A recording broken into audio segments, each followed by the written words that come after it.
Bismillahirrahmanirrahim. Qala al-mu'allif rahimahullah wa nafa'ana bihi wa bi'ulumihi wa bi barakatihi fid dharain amin.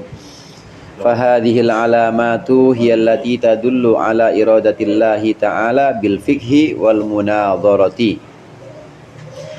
Maka bermula tanda-tanda ini, tanda-tanda yang sudah disebutkan di depan, bahwa ketika berdiskusi atau munadharah nggak pernah mau menjatuhkan lawannya, bahkan lawannya didoakan.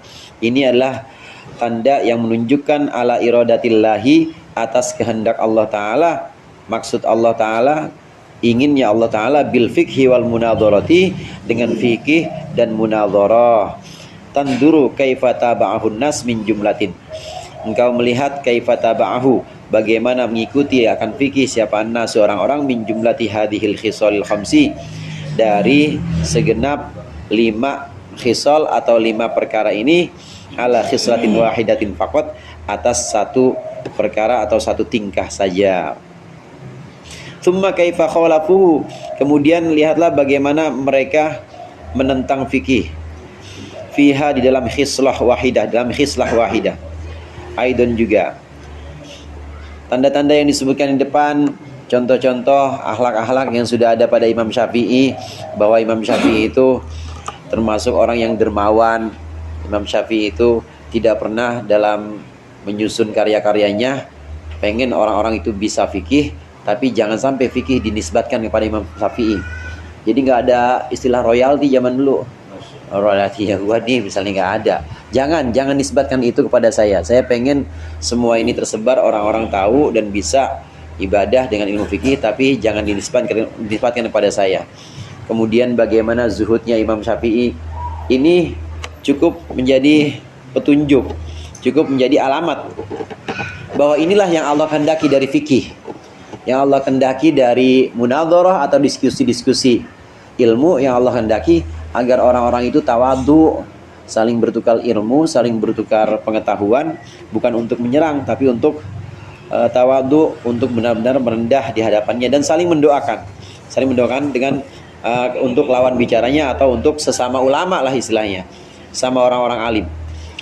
Tapi bagaimana orang-orang yang ngikutin sekarang nih, kaifa taba'ahun nas, kaifa khalafuhu, mereka ngikut-ngikut Imam Syafi'i atau ikut-ikut imam fikih yang lain, cuma yang diikutin ilmunya doang. Maksudnya Imam Ghazali gitu, nggak ada yang mengikuti satu akhlak yang disebutkan, yaitu akhlak yang baik-baik, hanya sekedar mengikuti alimnya Imam Syafi'i atau keilmuan Imam Syafi'i. Alimnya juga nggak karuan. Alimnya juga nggak alim-alim banget.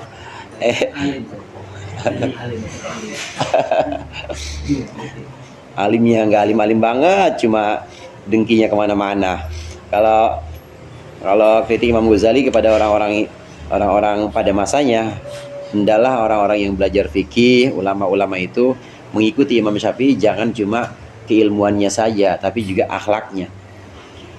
Oleh karenanya qala Abu Thur rahimahullah, ma ra'aitu wala ar-ra'un, tidak pernah aku melihat, wala ar-ra'un wala ar-ra'un, dan tidak pernah melihat siapa orang yang melihat, mithla Syafi'i, akan semisal Imam Syafi'i rahimahullah taala. Kata Abu Thur di sini, kata Abu Thur itu nama aslinya Ibrahim bin Khalid bin Al-Yaman Al-Kalbi Al-Baghdadi. Beliau ini wafat 240, jadi periodenya tabi'in. Ya, periodenya tabi'in atau bahkan udah salaf, yaitu setelah tabi'in. Ini menyebutkan, aku tidak pernah melihat, dan orang-orang juga tidak akan pernah melihat orang tokoh yang semisal Imam Syafi'i. Nggak ada yang semisal Imam Syafi'i. Alimnya, selain alimnya juga zuhudnya, kemudian dermawannya, semuanya itu lengkap. Alhasil, ilmu fikih yang Allah kehendaki di sini, munadharah atau ilmu diskusi tentang ilmu-ilmu dunia, bagaimana cara ngatur dunia, bagaimana seorang pemimpin dan hak-hak non muslim itu bagaimana, itu memang buat ngatur dunia dan disebut dengan ilmu dunia. Cuma jangan sampai berhenti di situ. Artinya sebagai seorang praktisi fikih misalnya, yang ngerti fikih itu harus juga belajar ilmu akhirat yang berupa ilmu hati itu tadi. Yang Allah inginkan itu seperti itu. Wa qala Ahmad bin Hanbalin radhiyallahu anhu, berkata Imam Ahmad bin Hanbal. Imam Ahmad bin Hanbal ini muridnya Imam Syafi'i.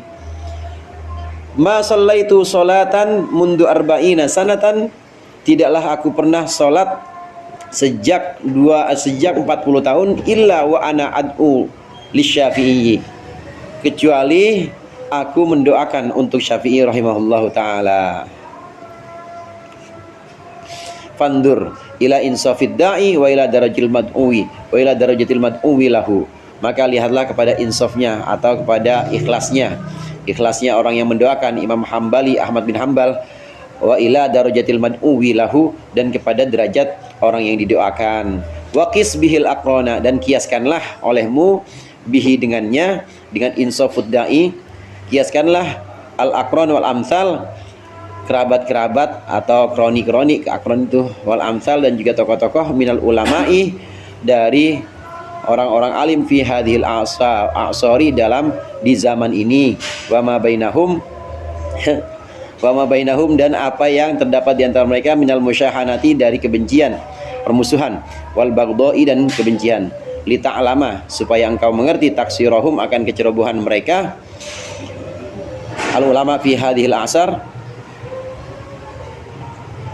fi da'wal iktida, dalam mengklaim mengikuti bihaulai, kepada mereka imam mujtahid itu, walikathrati du'aihi lahu, dan sampai situ bihaulai, kepada mereka ulama-ulama fikih. Imam Ahmad bin Hanbal selama 40 tahun itu selesai sholat pasti doain Imam Syafi'i. Imam Ahmad bin Hanbal yang punya madhab Hambali, yang termasuk 4 madhab, sudah diverifikasi lah, udah dinilai ya, diantaranya oleh Nahdlatul Ulama bahwa 4 madhab ini yang memang boleh dipakai karena sudah valid dasarnya, sumbernya, dan juga kelayakannya untuk dipraktekkan. Walaupun ada selain 4 madhab itu, ada madhab Az-Zahiri, ada madhab Imam Ja'far Shadiq, ada, tapi yang 4 ini yang sudah diverifikasi, yang sudah diteliti oleh ulama-ulama NU, boleh digunakan. Imam Ahmad bin Hanbal ini selama 40 tahun selesai sholat pasti mendoakan Imam Syafi'i. Kita lihat bagaimana orang yang mendoakan benar-benar cinta dan ikhlas kepada orang yang didoakan. Nah, ini yang harus kita teladani sebagai atau harus kita kiaskan di zaman kita ini, bagaimana ustadz-ustadz ngedoain ustadz-ustadz lain yang habis sholat. Haji Romli doain Ustadz Salim ini nggak habis sholat. Selama 40 tahun, ya Allah, mudah-mudahan dia tambah berkah rizkinya, tambah bininya misalnya, doain habis sholat pokoknya. Orang-orang alim dulu seperti Imam Ahmad bin Hanbal itu setiap habis sholat pasti mendoakan Imam Syafi'i, karena memang cinta, ikhlas kepada orang yang didoakan. Harusnya ulama-ulama pada zaman sekarang ini, fi hadil a'sar, harusnya ulama-ulama zaman sekarang ini harus meniru apa yang dilakukan oleh Imam Ahmad bin Hanbal dan Imam Syafi'i. Semua akhlak-akhlak hari. Realitanya kenapa nggak begitu ya? Karena kan ulama ini banyak kitab ini. Ada sebenarnya, iya, mungkin bukan realitas ya, sebagian kali ya, sebagian. Sebagian kan kita nggak tahu juga, ada beberapa orang yang bangun malam kemudian dia minta doain saudara-saudaranya, atau doain orang-orang alim biar pada akur. Ada juga yang seperti itu, doakan. Atau yang istighosah misalnya, mendoakan untuk ulama-ulama tertentu, termasuk yang mengijazahkan, kan doain juga. Kayak gini saya sekarang tuh orang begitu kelompok ijazah. Sekarang kan yang lagi rame Habib dan Nur Habib, Habib macam-macam loh. Tapi itu iya. Ya, kalau secara ini kan, secara zahir memang kelihatan itu, kelihatan perdebatan gitu ya. Tapi ya wallahu alam, di belakang itu Mereka saling mendoakan bisnis juga. Ini kan permasalahannya ada yang punya ini, ada yang punya tesis ya awalnya. Enggak kayaknya sih kalau saya lihat dari Habib ini kayaknya saya lihat pengeluaran alam siapa itu Di Bahar. dia kayak gitu. Iya. Kayaknya sih gitu. Itu kan pemicunya. Kebetulan memang ada penelitian, ada tesis. Nah ini kan diskusi terus, masih diskusi. Artinya kalau dilihat secara zahir memang mereka berdebat, ya siapa tahu di tengah malam tetap doa gitu. Kalau baca kitab Ihya pasti doain. Cuma kita jadi bingung kan maksudnya kita buat apa manfaatnya gitu misalnya kalau pakai kayak gitu jadi kayak bermusuhan banget ya produknya Iya. itu kan buat umat. Hanya buat konten. Demi konten. Ya Ustaz Haji Romli Muslim tuh. Itu perannya di kampung gimana doain supaya kiai-kiai kampung pada rukun begitu. Doain orang-orang alim sini. Karena itu loh Mereka yang doain punya doain saya. kasih bro. Ini yang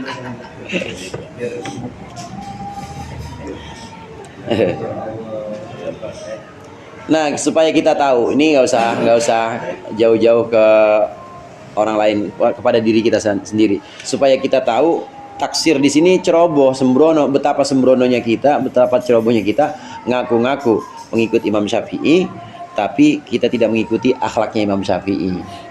Ngaku-ngaku pengikutnya Imam Ahmad bin Hambal, tapi kita tidak mengikuti akhlaknya Imam Ahmad bin Hambal. Walikathrati du'aihi lahu, dan karena banyaknya doanya Imam Ahmad bin Hambal lahu kepada Syafi'i, qala lahu ibnuhu, berkata lahu kepada Ahmad bin Hambal, siapa ibnuhu? Anaknya Imam Ahmad bin Hambal. Ayyu rajulin kana Syafi'iyyu, ayyu rajulin, bermula itu laki-laki semacam apa? Karena ada siapa Syafi'iyyu, Imam Syafi'i. Tokoh macam apa sih Imam Syafi'i itu? Hatta tad'u lahu, sehingga engkau mendoakannya, kullah hadad du'ai, setiap ya kullah hadad du'ai, setiap doa ini. Faqala, maka berkata Imam Ahmad bin Hambal, faqala Ahmadu, maka berkata Imam Ahmad bin Hambal, ya bunayya, wahai anakku, kana Syafi'i rahimahullahu taala kasyamsi lid dunya. Imam Syafi'i ini seperti matahari untuk dunia, wakal afiyati linnasi, dan seperti kesehatan linnasi untuk manusia. Dalam satu naskah Ihya, wakal afiyati lil abdan, ada yang redaksi lil abdan, dan seperti kesehatan linnasi untuk manusia. Fandur, maka lihatlah, hal lihadaini man khalafa, apakah ada lihadaini itu tetap bagi dua orang ini, yaitu Imam Syafi'i dan Imam Ahmad bin Hambal. Man khalafa, orang yang menggantikan. Ditanya sama anaknya, habis bapaknya habis sholat doa khusus buat Imam Syafi'i 40 tahun. Anaknya tanya, emang seperti apa sih, tokoh seperti apa Imam Syafi'i itu? Ayah, Imam Syafi'i itu tokoh seperti apa sih?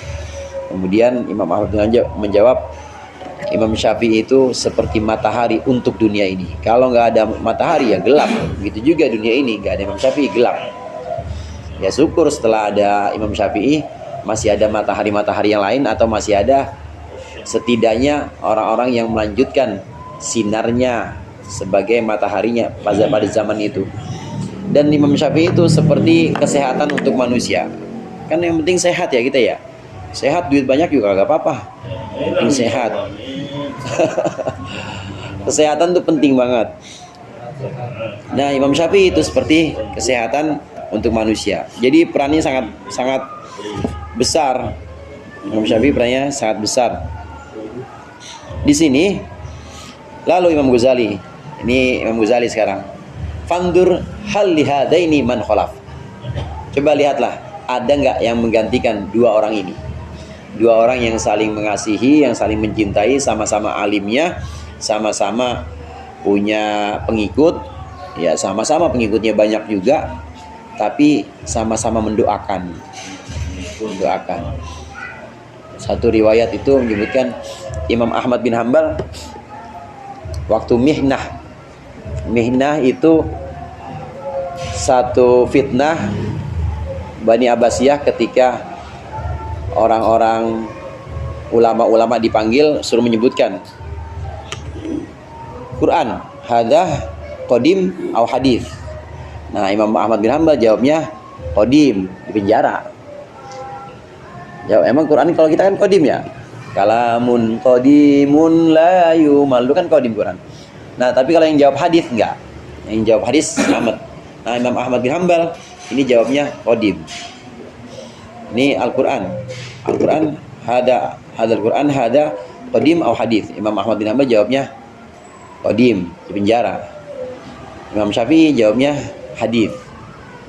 Hada hadis, kata Imam Syafi'i. Murid-murid ini pada bingung. Guru, oh Quran hadis, kok Quran baharu, kan kalamullah. Saya nggak bilang Quran itu hadis. Saya bilang hada hadis, hada. Ya, asobi, tangan saya yang hadis, bukan Qurannya. Orang ceker udah ada itu. Iya, Imam Syafi'i cerdas. Selama di penjara itu Imam Ahmad bin Hambal, ya selama di penjara Imam Ahmad bin Hambal itu kadang-kadang bersurat kepada Imam Syafi'i. Dan pernah satu waktu ini dikirimin bajunya Imam Ahmad bin Hambal buat Imam Syafi'i. Itu bajunya sampai di rumah oleh yang mengantarkan sama kurirnya, dicuci sama Imam Syafi'i. Dicuci, satu riwayat mengatakan diminum sama Imam Syafi'i itu. Ngalap barokahnya orang alim. Ya? Iya. Bekas sucian. Sekarang mah air bener juga diminum. Air di panggung sekarang juga. Itu Imam Syafi'i dengan Imam Ahmad bin Hambal, guru dengan murid. Tapi bagaimana keduanya ini saling mencintai, nggak pernah yang namanya berdebat terus sampai muncul permusuhan atau kebencian. Bangun tengah malam, kan saya bilang juga doa yang paling cepat dikabulkan diantara yang 5 itu doa haji, doa orang yang zalim, itu yang paling manjur, yang paling cepat mustajabnya, cepat ijabahnya doaul akhi lil akhi bil ghaib. Doanya seorang saudara untuk saudaranya bil ghaib, pada keadaan saudaranya itu nggak tahu. Nah kalau begini biasa, ya Allah satu awal tambah lagi, biasa diketahuan. Ini bil ghaib, bil ghaib tiap habis sholat orangnya nggak tahu kalau kita doain, itu cepet sampingnya. Daripada istiqomah ngajinya. Amin. Namanya Jangan dilihat foto dulu.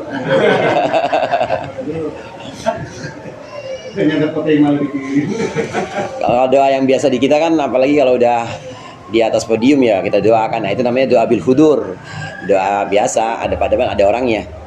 Nah doa bil ghaib, temen yang doain nggak tahu, itu yang paling cepat ijabahnya. Asra'u ijabatan doaul akhi lil akhi bil ghaib.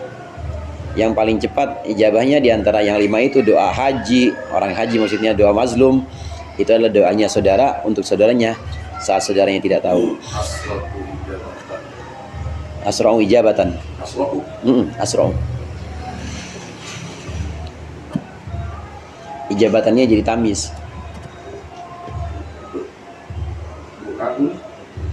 Asra'u ijabatan doaul akhi li akhi lil akhi, doaul akhi lil akhi bil ghaib. Itu awalnya khamsu da'watin la turaddu, 5 doa yang tidak mungkin tolak. Da'watul haji wa idza hatta sodara hatta yasdura, kemudian doaul madlum hatta yunsara, apalagi itu. Pokoknya di antara 5 itu. Wa asra'u ijabatan min dalika doaul akhi lil akhi bil ghaib. Kalau siang dia bilang semangat berdoain atas saja. Semangat berdoain.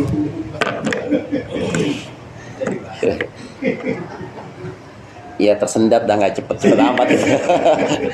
Jadi rada lama, mampir lu aja. Wallahu a'lam bishawab.